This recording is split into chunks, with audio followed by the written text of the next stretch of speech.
Europe has regulations, but at least they're clear. And you know under what conditions you can roll out. We don't have franchises. We don't have monopolies locally, etc. Actually, we have rules to prevent monopolies.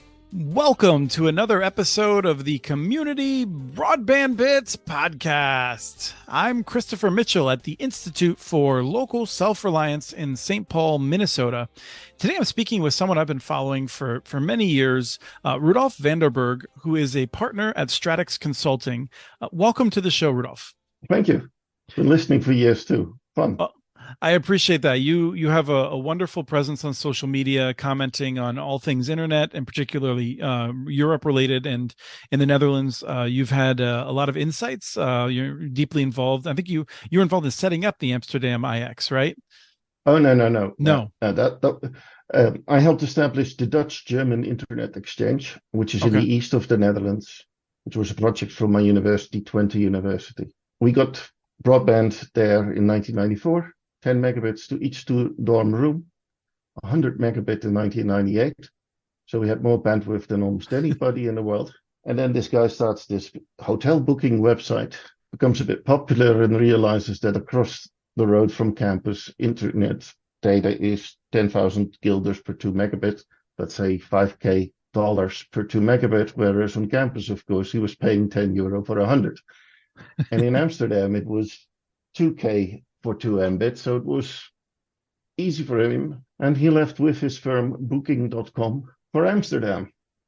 Yes, and which the university didn't really like, of course. When I was in Amsterdam, I actually used Booking.com. Well, it's massive. Just Eat also started at the university, but slightly a bit later, and by that time, the Internet Exchange had helped bring prices down. Well, basically to Amsterdam levels. And it still exists. It's much more of a regional and municipal thing. It has 2,500 firms and governments connected to it. And they do, local interconnection. The municipalities work together over that network, etc. So it's still a stunning success. Yes, and when I think of you, though, one of the first things that pops into my head is statistics that I've seen from you about Amsterdam's internet exchange and how it's changed over the years, and the volume of traffic and the value of IXs and things like that. Yeah, it's one of those things that wasn't really recognized by a lot of people, also in public policy, because I have a background in public administration, public policy. Just had a lot of the wrong friends in university. So they managed the campus network and needed a guy to do policy. And that's where I came in. And then after the Internet Exchange, I went to work for the Ministry of Economic Affairs. In 2006, I wrote a paper for the OECD on the future of fiber networks. And I was very much involved with broadband and how we should get it everywhere. And also with how Internet exchanges worked and how that affected net neutrality and how you could build efficient networks. And it's now 2023, and I'm still doing that kind of stuff. So, basically my career now. And you're someone who worked at the OECD in tracking U.S.-based networks. So as we're talking about this, you definitely have a sense of similarities and differences. I did want to start by asking you to tell us a little bit about the state of fiber in the Netherlands and then more largely in Europe. Well, we started building out the first fiber networks like in 2002, 2003, but first, it ramped up quite nicely, but KPN, our local incumbent, got involved in a joint venture that was really building out fast. That basically stalled rollout by almost 10 years. And so when you say KPN, people should hear AT&T, basically. Yes. Basically, that's Dutch Telecom, Royal Dutch Telecom, PTT, traditional. I like him in some ways there, that the incumbent who does the right thing after it has exhausted all other options. But at least it generally does the right thing. So, for a while it was very focused on VDSL and then realized that it lost the war to our version of Comcast, which is Vodafone Ziggo. Cable in the Netherlands has 98% coverage because municipalities build it and public housing corporations were involved in rollout of cable TV. They didn't like the nasty antennas on people's roofs. So everybody has cable, except in the more rural areas. But at 98%, it's really the most rural areas. Yeah, And rural, of course, in the Netherlands is not completely like rural in the US. But we're a small country, only 200 miles by 100 miles, so it's not that big. 18 million people, so quite densely populated. But because we have a strong competition between cable and DSL and fiber, it became very clear that people prefer cable over DSL. And in areas where KPN doesn't have fiber, it has 35% market share, sometimes less. And cable is 66% or something. In areas where there's fiber, it's 50-50 or more towards fiber. And of course, DSL is dead. And well, in some areas where the municipality still ran the cable company, like where my parents live, way up north in Friesland, near the Frisian cows, the local municipalities ran the cable firm and decided, well, we'll just do FTTH. And there they have like 90% market share for the local FTTH, which is fun. So at this moment, 5 million people have FTTH homes passed. There's 3 million homes to go, and there's roughly funding for 4 million homes. Well, that works out pretty well. Yep. So there are 3 major firms rolling out. KPN, Open Dutch Fiber, which says it's running an open network, which is a private equity together with the pension fund of Deutsche Telekom. Mm-hmm. And they roll out quite fast as well. And then there's Delta, which used to be a cable company in one province, the province of Zeeland, which is like all islands connected together. And they weren't that interested, basically, at first in FTTH. But this was a private equity fund who had bought an ailing cable network from the province, the state. They then got involved in Dutch cable and fiber to the home and realized, now, wait a minute, there's money to be made here. And they bought another cable firm, basically, who had gone FTTH, and saw the returns these guys were making. Because, well, 70-80% market share was quite well possible if you did it well. They started to move further. And then it got more interesting because there was also this fiber to the farm project, which you also mentioned in the other podcast, and I think it triggered on it. My firm was involved as well. We tried to get fiber to the farm, but that was like 2,500, 3,000, 5,000 euro extra per farm.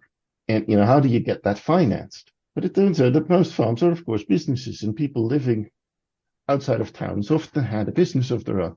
And these businesses were like, but I need fiber because I have 200 kilobits of DSL or even less.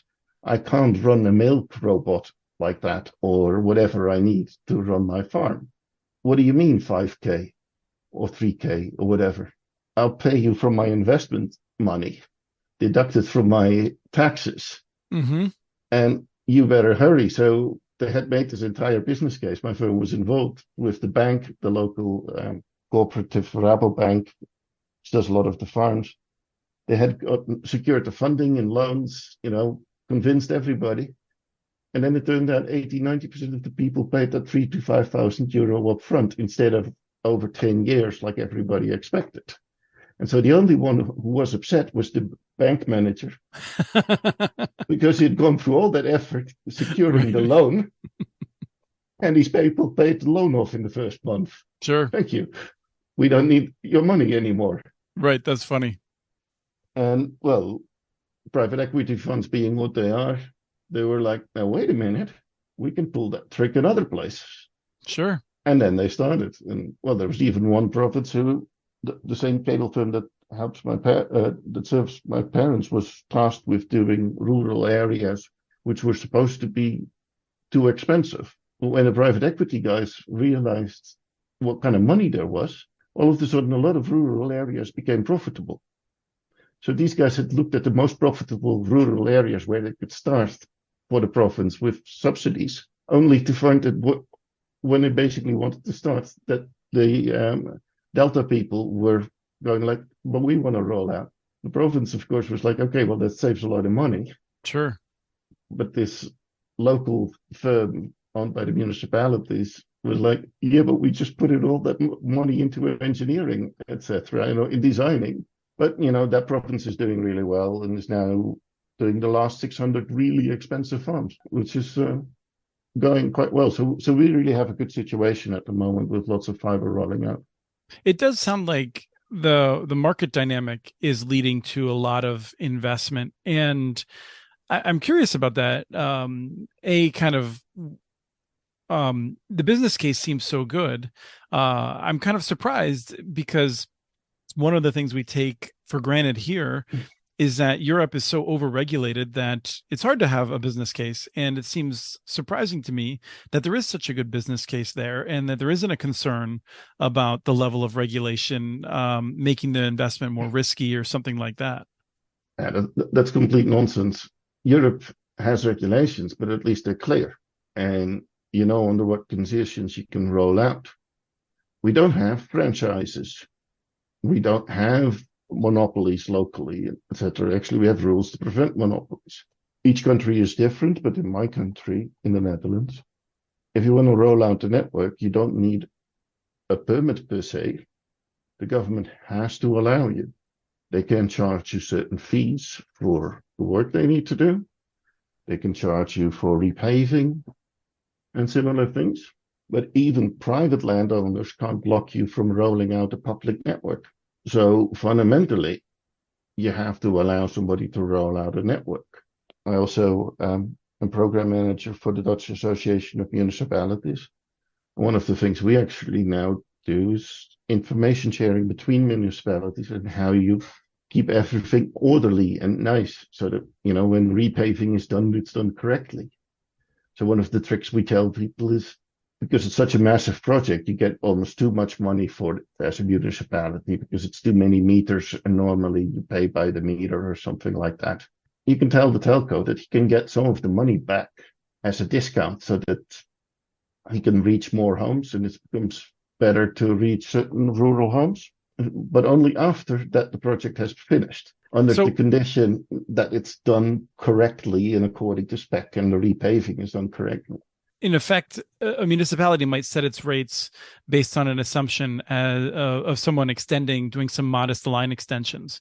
But if it's looking at a very significant investment, at that point, the costs are large enough that the city could forego some of those in return for public policy goals and making sure there's good restoration and all that. Yep. And, you know, this is the biggest rollout of infrastructure in our country since the rollout of natural gas network. And certainly in the amount of lines, in the amount of time, it's massive. And there's really a gold rush. So they're fighting. The telcos are now suing each other and the municipalities over, well, I got there first, so you can't let them. But the rules say that in the principle, everybody can roll out. And you can't, as a municipality, block one in favor of the other. You can say, well, there needs to be some digging rest, as we call it, for a certain amount of time. You know, if you have one guy digging up the city center 1 week and the other guy comes the next month, yeah, citizens won't be happy. I assume that there's a lot of joint trench requirements too. Do you see that frequently? Oh, municipalities try to get them to jointly trench. Telcos hate that. Yes, they don't want to cooperate. Yeah. And to be fair, it is difficult to cooperate, and from what I can tell. Yes, no, maybe.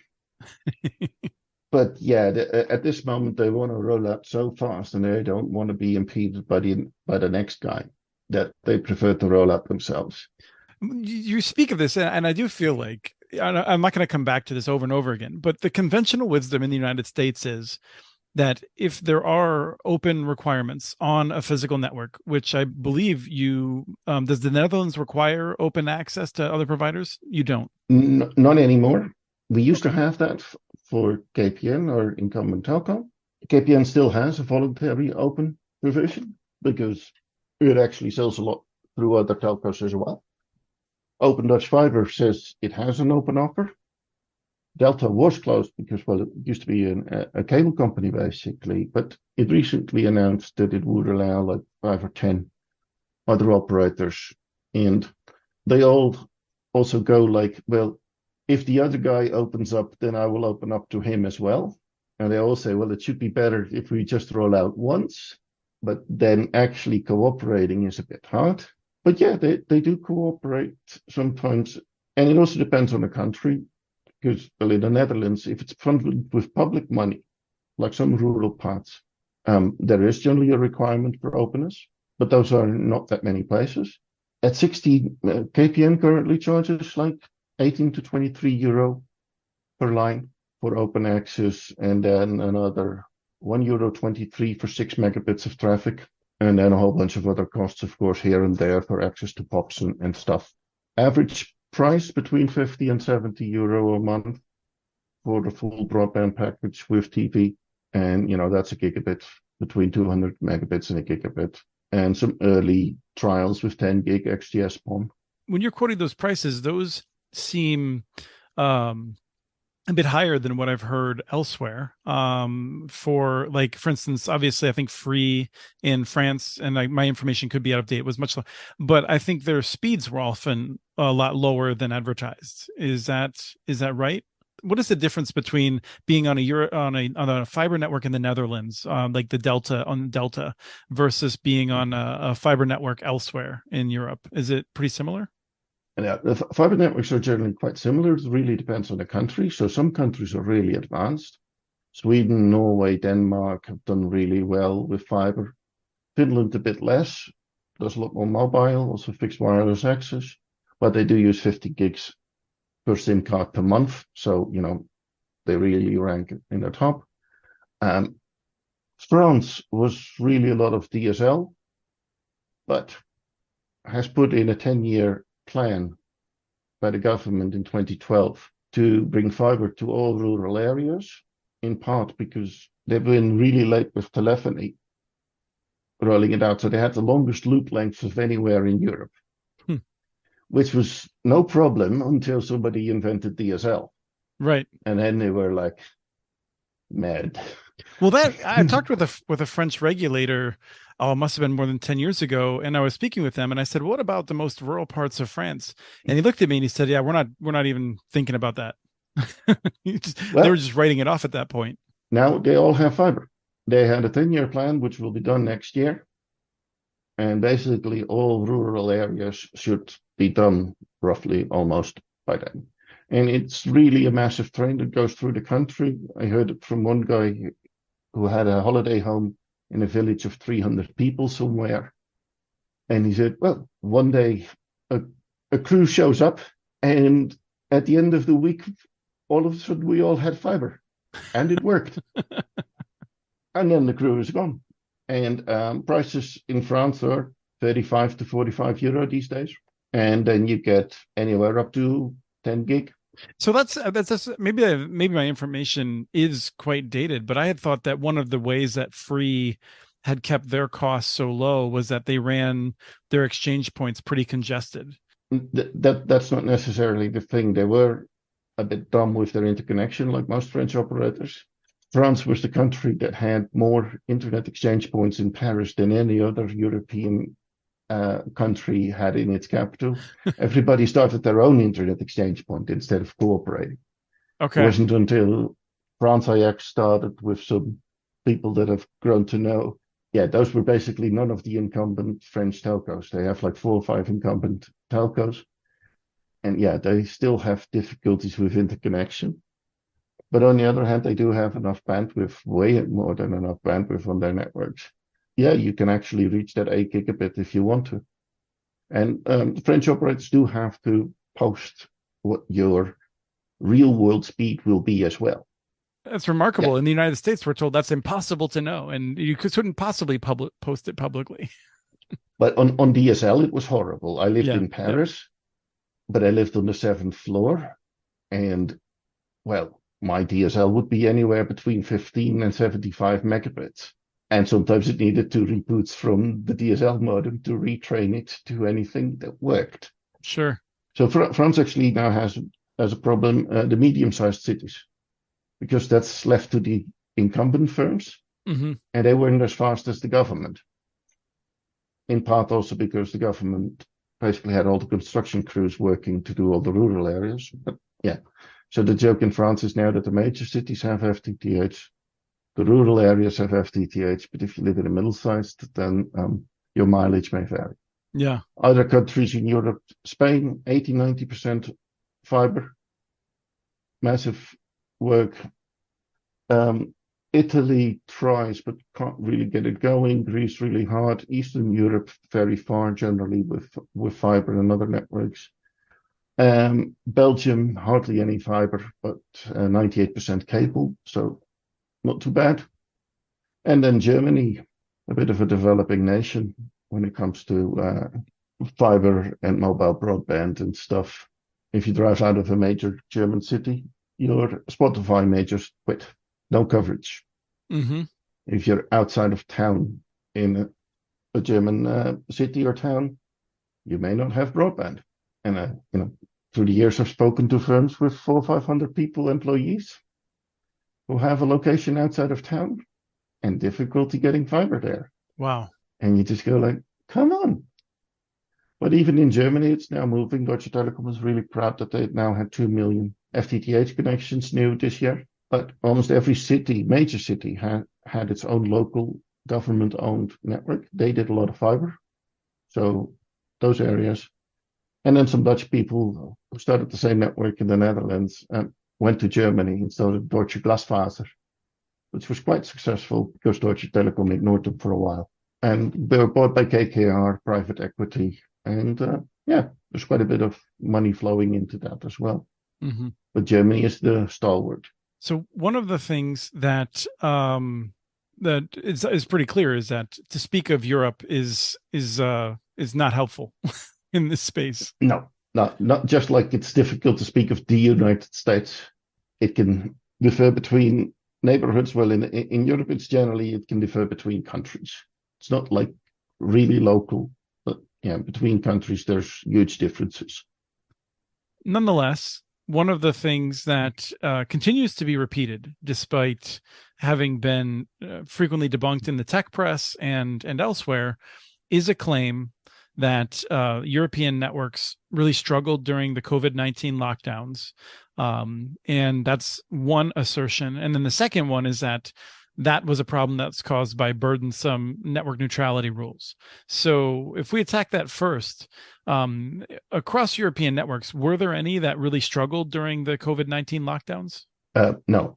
Yes, maybe in some places, like some parts of Italy, people were complaining, but that was basically because they had DSL and it was already rubbish before COVID. This was weirdly enough, Commissioner Breton, ex-Orange CEO, who is very enamored by some anti-net neutrality ideas. He was the guy who called for this.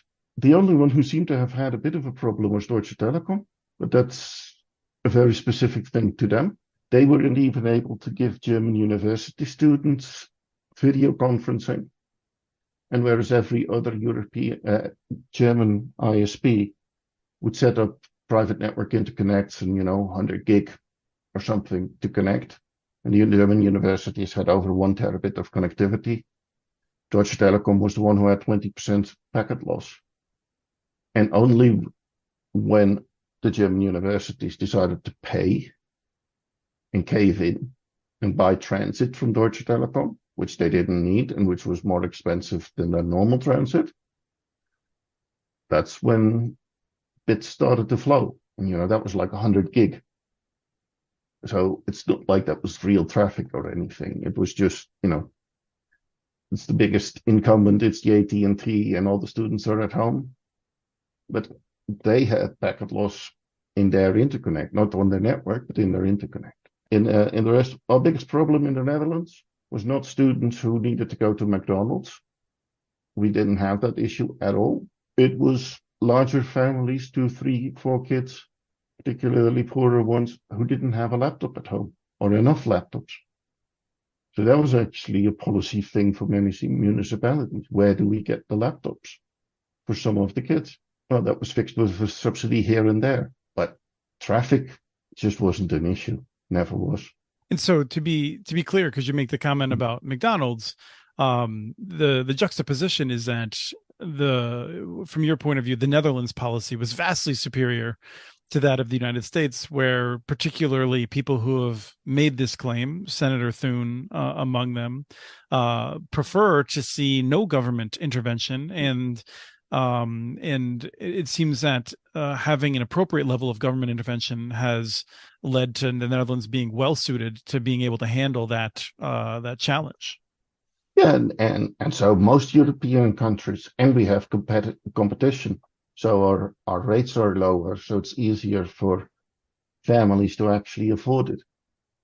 Germany is the most expensive country, I think, in Europe for broadband pricing, and even there, it's like 80, 90 euro. So, that's $100 roughly, and that includes VAT and local taxes and stuff, because in most of Europe, you're not allowed to sell anything without VAT added and all taxes included. So it's not like the magic bill you guys get in the United States, where it says one thing on the sticker and a whole different thing at the end of the month.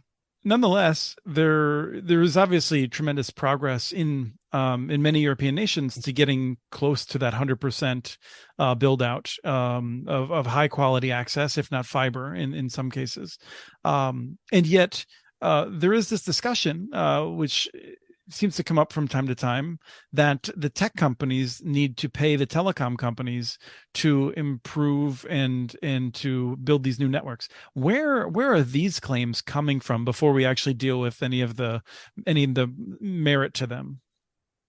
Well, the usual suspects: Telefónica, Deutsche Telekom, Orange, and Vodafone. Well, in this case, they found Thierry Breton, the former CEO of Orange, a willing spokesperson. We've had these claims, well, basically ever since 1996. I found OECD documents where people were claiming this. The same head of regulatory of Deutsche Telekom said this thing in 2001 at an OECD meeting. In 2006, we had the GSMA.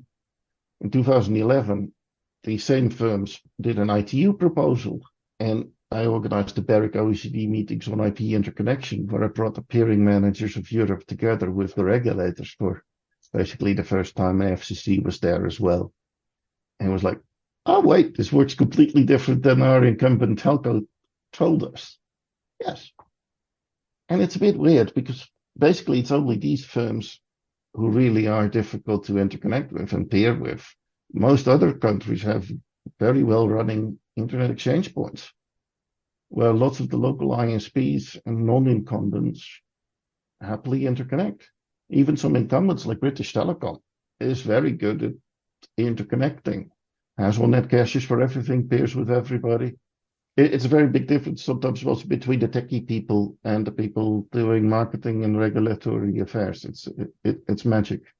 Well, one might assume if one was sort of an academic in economics who had no understanding of how this, you might assume that the companies that were most desiring to have tech companies paying for the upgrades would probably be the smaller companies who are more capital constrained.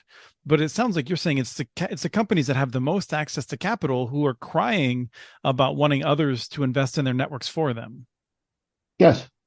And those are the dominant firms who sometimes, like Telefonica, have rolled out 80-90% of the country with FTTH already, or like Orange, who publicly states, well, we have reduced our capex because we're basically done.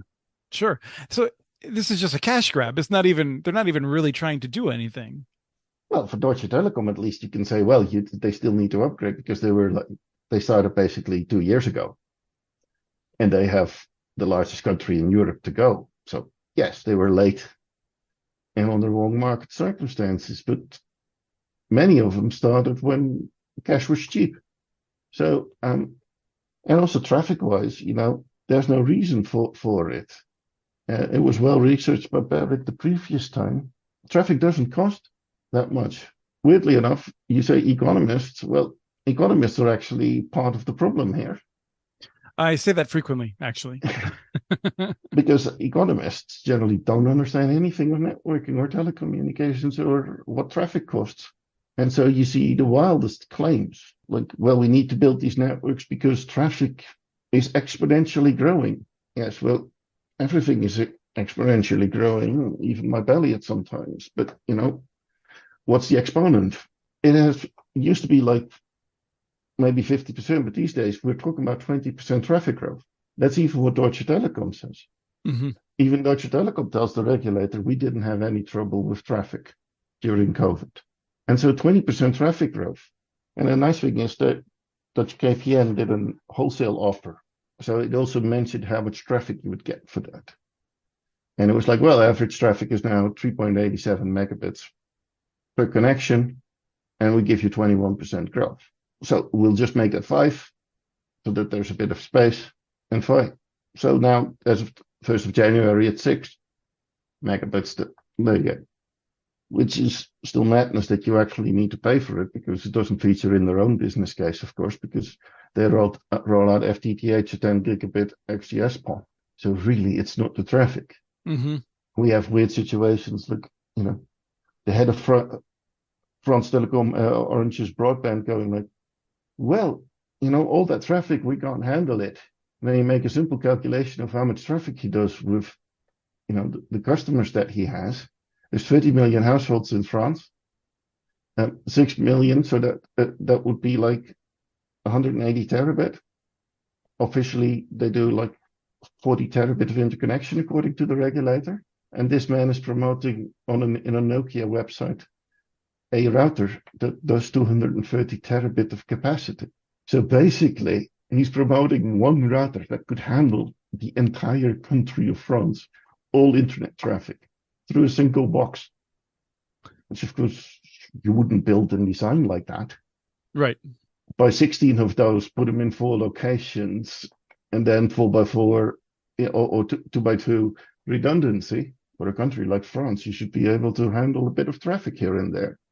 Well, and one of the things that I enjoyed in your interview, I was looking up, it's Internet Lab by Information Labs, which I'm enjoying catching up on some of their back episodes. I hadn't heard that podcast before.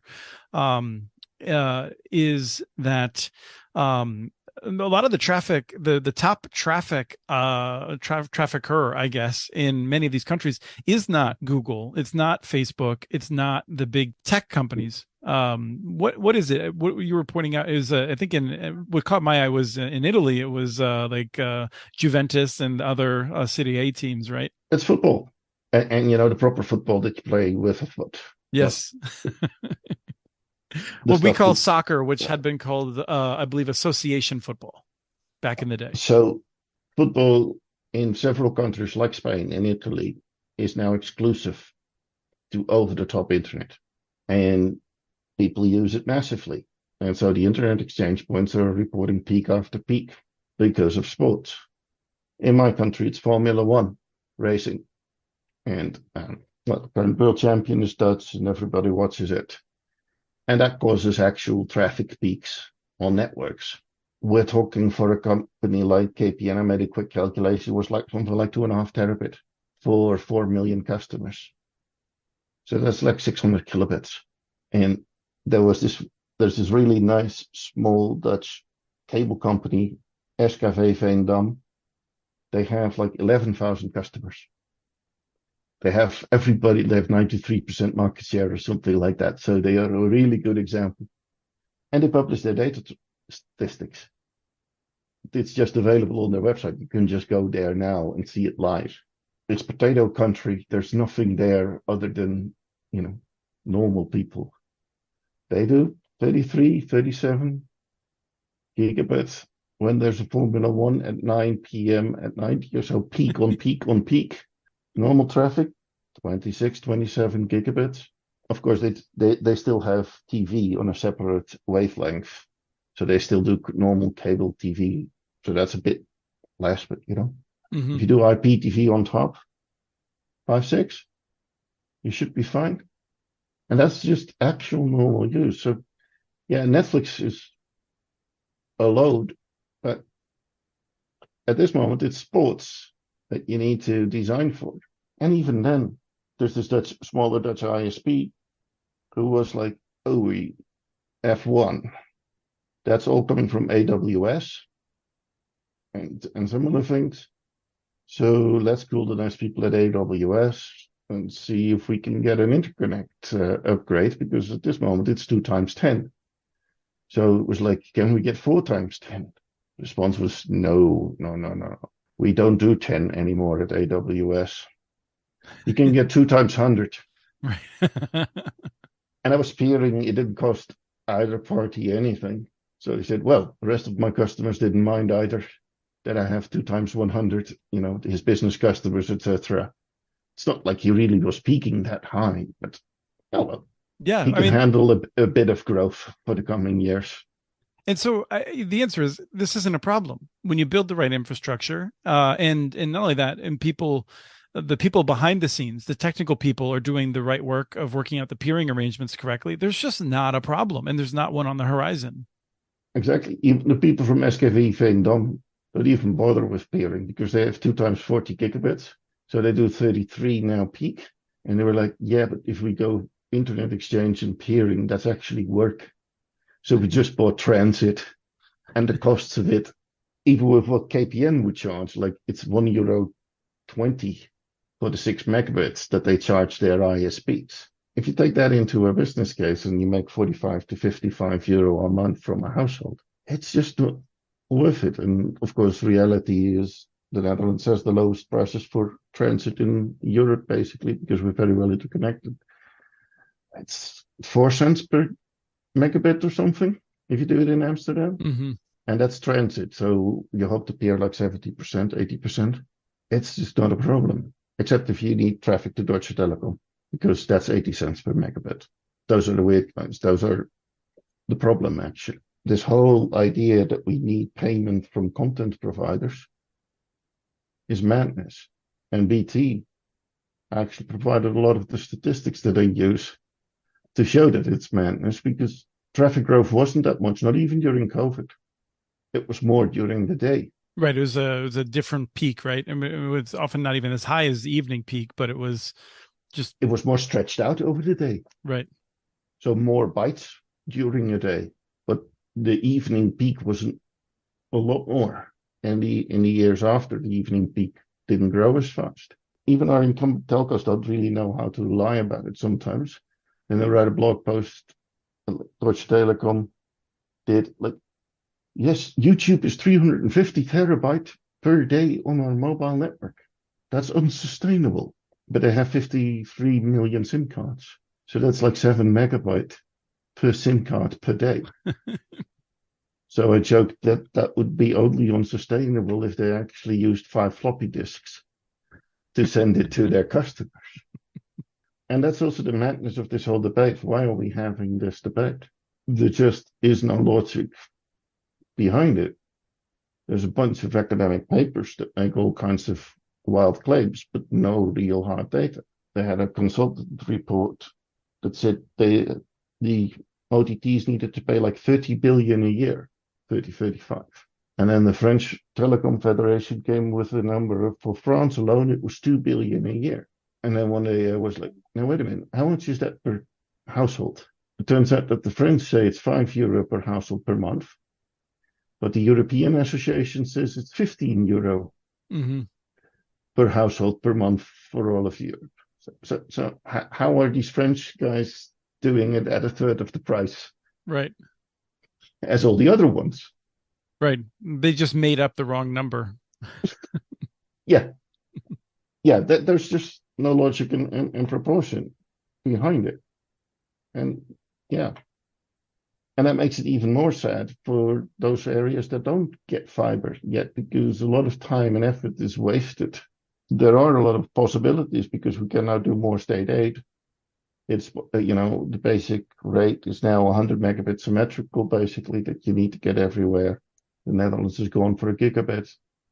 We're trying to get the last 20,000 really difficult locations on a gigabit. That's the kind of stuff that we're working on in Europe. That should be possible. Yeah, that's a good place to wrap it up. Where you're heading in the future. I'm a bit jealous, and I'm glad that you're out there doing this, and hopefully someday we will learn something from your work. So thank you for your time today, and thank you for all your work over the years, and a wonderful social media presence, sharing these different observations over the course of the day. Awesome, thank you. We have transcripts for this and other podcasts available at muninetworks.org/broadbandbits. Email us at podcast@muninetworks.org with your ideas for the show. Follow Chris on Twitter. His handle is @CommunityNets. Follow muninetworks.org stories on Twitter The handle's @Muni Networks. Subscribe to this and other podcasts from ILSR, including Building Local Power, Local Energy Rules, and the Composting for Community podcast. You can access them anywhere you get your podcasts. You can catch the latest important research from all of our initiatives if you subscribe to our monthly newsletter at ilsr.org. While you're there, please take a moment to donate. Your support in any amount keeps us going. Thank you to Arnie Hughesby for the song Warm Duck Shuffle, licensed through Creative Commons. This was the Community Broadband Bits podcast. Thanks for listening.